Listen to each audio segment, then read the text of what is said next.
રાજકોટના ધોરાજીમાં ખરીદ કેન્દ્ર પર મજૂરોની અછત સર્જાતા ખેડૂતો મુશ્કેલીમાં મુકાયા।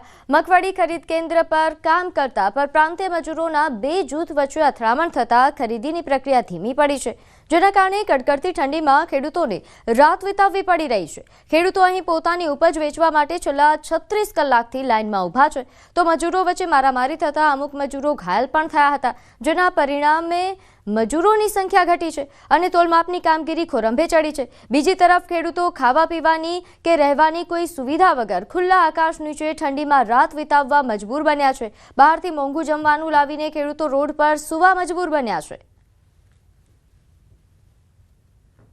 બિહારના મજૂરો, ઉત્તર પ્રદેશના મજૂરો બે સામે અમારું ગોડાઉન હતું, જે લોકો રહેતા હતા એમાં એ લોકો લડ્યા હતા, એમાં અંદર લડ્યા હતા, એમાં ઉત્તર પ્રદેશના મજૂરોને એમને વગાડ્યું છે અને બધી પોલીસ દવાખાનું આ બધી પ્રક્રિયા ચાલે છે।